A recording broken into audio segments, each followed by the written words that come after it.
नमस्कार दोस्तों, आज एक लंबे समय के बाद आप लोगों से रूबरू फेसबुक लाइव हो रहा हूं। मेरा मानना है कि आज एक बहुत महत्वपूर्ण विषय को लेकर के मैं मूल पिछड़ा वर्ग के हक और अधिकारों के ऊपर अपनी राय रखना चाहता हूं। और ये राय आज के संदर्भ में इसलिए भी महत्वपूर्ण हो जाती है कि जब देश में ईडब्ल्यूएस को लेकर के, जातिगत जनगणना को लेकर के और से बहुत से पिछड़ा वर्ग के हक और अधिकारों को लेकर के पूरे भारत में एक जो माहौल बना है, उस पर भी अपनी राय रखने के लिए मैं आप लोगों के साथ दो चार होने जा रहा हूं, रूबरू होने जा रहा हूं। साथियों, आज के ज्वलंत मुद्दे पर कि मूल पिछड़ा वर्ग जो आजादी के 75 साल बीत जाने के बाद भी शासन और प्रशासन में अपने हक और अधिकारों को लेकर के, अपनी हिस्सेदारी को लेकर के और भारत के निर्माण में अपनी भूमिका को लेकर के वो आज मुखर हुआ है और उसमें जन जागृति का संचार हुआ है, जागरूकता की ओर बढ़ा है।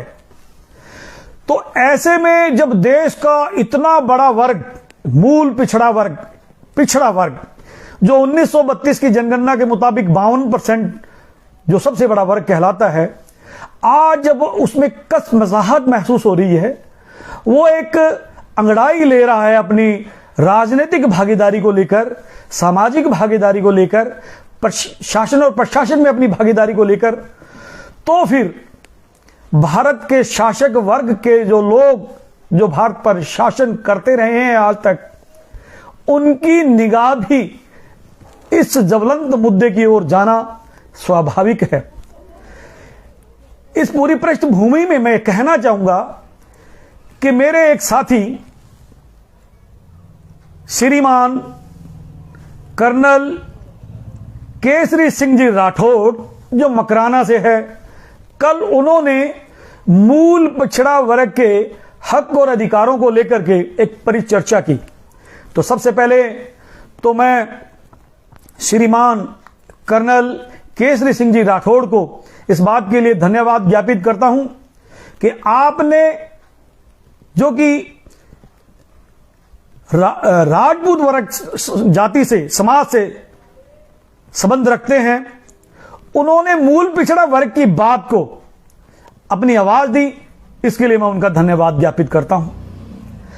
परंतु यहां मैं मेरे मूल पिछड़ा वर्ग के लोगों को ताकीद करना चाहता हूं, उनको भविष्य की ओर लेकर, उनको मैं अतीत में जो हमारे साथ धोखा हुआ, जो षड्यंत्र हुआ, जो हमारी भावनाओं का दोहन हुआ, उस ओर भी मैं आपको लेकर जाना चाहता हूं। मैं यहां कर्नल केसरी सिंह राठौड़ साहब को भी याद दिलाना चाहूंगा कि एक बार बीकानेर संभाग से श्रीमान देवी सिंह जी भाटी ने भी सामाजिक न्याय के नाम पर पिछड़ा वर्ग को, मूल पिछड़ा वर्ग को हक और अधिकार दिलाने की आवाज को बुलंद किया था।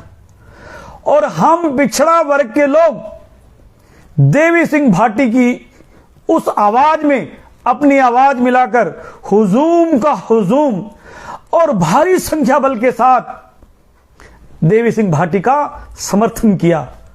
और अंततः परिणाम क्या आया कि वो ही ढाक के 3 पात। सम्माननीय भाटी जी ने पिछड़ा वर्ग को अपने पीछे लगाया, अपना संख्या बल के आधार पर अपना कद ऊंचा किया, अपने आप को पिछड़ों का नेता साबित करते हुए। और जब यह मुहिम चरम पर पहुंची, एक रुसवाई लेकर के आगे बढ़ी, एक अंगड़ाई लेकर के जब आगे बढ़ी और मूल पिछड़ा वर्ग की पीठ पर सवार होकर सम्मानीय देवी सिंह जी भाटी राजस्थान के एक शीर्ष नेता के रूप में स्थापित हुए, तो फिर हमारे हक और अधिकार फिर वही कूड़ेदान में, और इसकी कीमत पर उन्होंने राजपूत समाज को आरक्षण दिलवाया, जो बाद में सुप्रीम कोर्ट में यह केस जाने के बाद कुछ कुछ रीजन में यह लाभ राजपूतों को मिला। तो मैं मूल पिछड़ा वर्ग को यह ताकीद करना चाहता हूं कि जब एक बार देश में इस प्रकार की हवा बन रही है मूल पिछड़ा वर्ग को लेकर के, जिस प्रकार ईडब्ल्यूएस के बाद मूल पिछड़ा वर्ग में जिस प्रकार आक्रोश उभरा है, वो लामबंद हो रहा है, वो इस बात को समझने लगा है कि हमें हमारी भावनाओं का, कभी तो भारतीय जनता पार्टी धर्म के नाम पर विलोहन करके वोट, अपना वोट बैंक बनाती है, और कभी इस प्रकार के लोग हमें बरगलाकर अपना कद ऊंचा करते हैं, और फिर वही राजनीति के इस समुद्र में हमें अकेला छोड़ करके और अपनी राजनीतिक रोटियां सेकने के लिए आगे निकल जाते हैं। मैं यहां आज कर्नल केसरी सिंह राठौड़ के इस आवाज को प्रश्न चिन्ह नहीं लगाना चाहता, पर मैं इस बात को रेखांकित करना चाहता हूं कि क्या कर्नल सिंह जी इस बात को उठाएंगे कि 2001 में रणवीर साय वर्मा रिपोर्ट जो आरक्षण का वर्गीकरण करती है, उसमें अपनी आवाज उठाएंगे, उस पर अपनी आवाज देंगे, इसके लिए लड़ाई लड़ेंगे।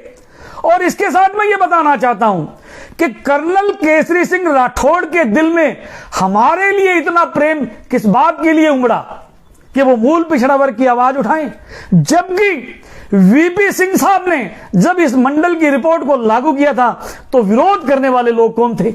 वो आपके ही लोग थे। तो आज आपके इस प्रेम पे हमें शक करने को मजबूर करते हैं कि आरक्षण जो आपको यह लगता है कि हमारी चारपाई के नीचे लगी है आग है, तो क्या उसको आप और सुलगाएंगे? आप उसको बुझाने का ही काम कर सकते हैं। ये हमारे मन की आशंकाएं हैं, ये इस बात का आपको जवाब देना होगा। मैं माननीय केसरी सिंह जी राठौड़ से पूछना चाहूंगा कि क्या जिस प्रकार पिछड़ा वर्ग में 19 अक्टूबर 1999 में भारतीय जनता पार्टी के तत्कालीन प्रधानमंत्री ने कुछ दबंग जातियों को बीच में शामिल कर देने से हमारे हक और अधिकारों पर कुठाराघात किया था, तो वो क्या धोबी, तेली, नाई, साईं, गोसाई, रावणा, राजपूत, ये जो मूल पिछड़ा वर्ग की कुछ जातियां, इनके लिए एक अलग वर्ग बना करके अलग आरक्षण की व्यवस्था के अंदर अपनी बात उठाएंगे? इन बात का जवाब केसरी सिंह जी राठौड़ को देना चाहिए, अगर वो हमारे हक और अधिकारों को लेकर के ईमानदार हैं। साथियों, मैं इस बात को यह कहना चाहता हूं, हमारे यहां राजस्थान में एक कहावत है कि दूध की रखवाली को बिल्ली नहीं बिठाई जा सकती। अगर हम दूध की रखवाली के लिए बिल्ली को बिठाते हैं तो फिर आप हमारी बुद्धि के ऊपर हंस सकते हो। साथियों, हमारी लड़ाई हमारी अपनी है। एक कहावत और है कि खुद मर्या स्वर्ग मिले। अपनी लड़ाई खुद लड़ेंगे हम, और उस लड़ाई को आप सब लोगों के साथ मिलकर के, आज हमारी लड़ाई को राजस्थान में भाई दौलतराम पैंसिया अविवाहित रह करके और पिछले 2 सदी से वो लड़ाई लड़ रहा है, पर हम अपने लोगों को तो इस रूप में देते नहीं। भाई उधर सिक्किम से आकर के लाडनू गांव में भाई रणवीर सिंह भाई नंदकिशोर जी सांवराज, भाई रणवीर सिंह जी रावणा, हनुमानगढ़ से मनीराम जी कारगवाल, गंगानगर से सत्य रत्तीवाल, बलवंत नीमीवाल, लाडनू से अभी हमारे जो एक मूल पिछड़ा वर्ग को लेकर के आगे चला रावणा राजपूत समाज का नौजवान भाई अनंत पाल सिंह रावणा राजपूत का छोटा भाई मंजीत सिंह एक मुहिम के तहत पिछड़ों को जागरूक करने की दिशा में आगे निकला है। ऐसे लोगों के पीछे लग करके हम अपने हक और अधिकारों की लड़ाई लड़ेंगे। किसी दूसरे के कंधों पर हम अब सिर रखने की स्थिति में नहीं है। हमने देखा है, हमने लोगों पे विश्वास किया है, हमने भारत के शासकों पे विश्वास किया है। आजादी के 75 साल बीत जाने के बाद भी हमारी हक और अधिकारों की लड़ाई वही शून्य पर पड़ी है, वही अंतिम छोर पर पड़ी है, और वही हम फिर वही कभी भारतीय जनता पार्टी, कभी कांग्रेस, कभी इधर पार्टी। हम पार्टियों के विरोधी कतई नहीं है। आज भारतीय जनता पार्टी अगर पिछड़ा वर्ग के हक और अधिकारों को लेकर के जो प्रधानमंत्री जी ने 2014 में रोहिणी आयोग का गठन किया था, उसके तहत पिछड़ा वर्ग को, मूल पिछड़ा वर्ग को हक और अधिकार दे दें, सबसे पहले माननीय मोदी जी का झंडा उठाने वाले में श्याम वर्मा होगा। मैं अशोक गहलोत साहब से भी यह कहना चाहूंगा कि 2001 में आई रणवीर साई वर्मा रिपोर्ट को अगर आप लागू करते हो, हम आपको अपने माथे का मयूर ध्वज बनाएंगे। हम लोगों को, हमारी भावनाओं का विदोहन करते हैं आप लोग। आप हमसे वोट लेकर के और हमारे हक और अधिकारों को कुठाराघात करते हैं। साथियों, जब देश में सुप्रीम कोर्ट जैसी संस्था 50% की लिमिट को क्रॉस कर सकती है, तो फिर ईडब्ल्यूएस के बाद हमें भी हमारी जाति के आधार पर, हमारी जाति के प्रतिशत के आधार पर आरक्षण मिलना चाहिए। आज हम देश के अंदर 52% से 60% की संख्या में पहुंच चुके हैं और आरक्षण हमें 27%। मैं कहना चाहूंगा हेमंत सिंह सोरेन साहब से कि जिन्होंने 14% से झारखंड में 14% से आरक्षण को बढ़ा करके 27% आरक्षण वहां लागू कर दिया। और ये कारण फिर वही कि जो ईडब्ल्यूएस को जो आरक्षण दिया गया, गैर संवैधानिक रूप से दिया गया, उसको लेकर के पिछड़ा वर्ग में जो कसमसाहट है, जिस प्रकार का जो गुस्सा है, उस गुस्से की परिणति को देश देख रहा है। तो ऐसे में बहुत से लोग आएंगे जो हमें देवी सिंह जी भाटी जैसे मूर्ख बनाकर अपनी राजनीतिक रोटियां सेकने का काम करेंगे। आप लोग हमारे साथ आएं, आप अपने विश्वसनीयता का आधार जताएं, क्योंकि मेरा यह मानना है कि भारत अलग भाषा, अलग बोलियों, अलग संस्कृतियों का देश है। हम यहां एक दूसरे के मान सम्मान और हक अधिकारों के विषय में बोल करके ही आगे चलते हैं। तो आप हमारे साथ आए, कर्नल केसरी सिंह राठौड़ साहब, हमें बहुत खुशी होगी। परंतु हम नेतृत्व आपका नहीं, हमारे नेतृत्व में आपको हमारी लड़ाई को लड़ना चाहिए। धन्यवाद साथियों। जय हिंद, जय भारत।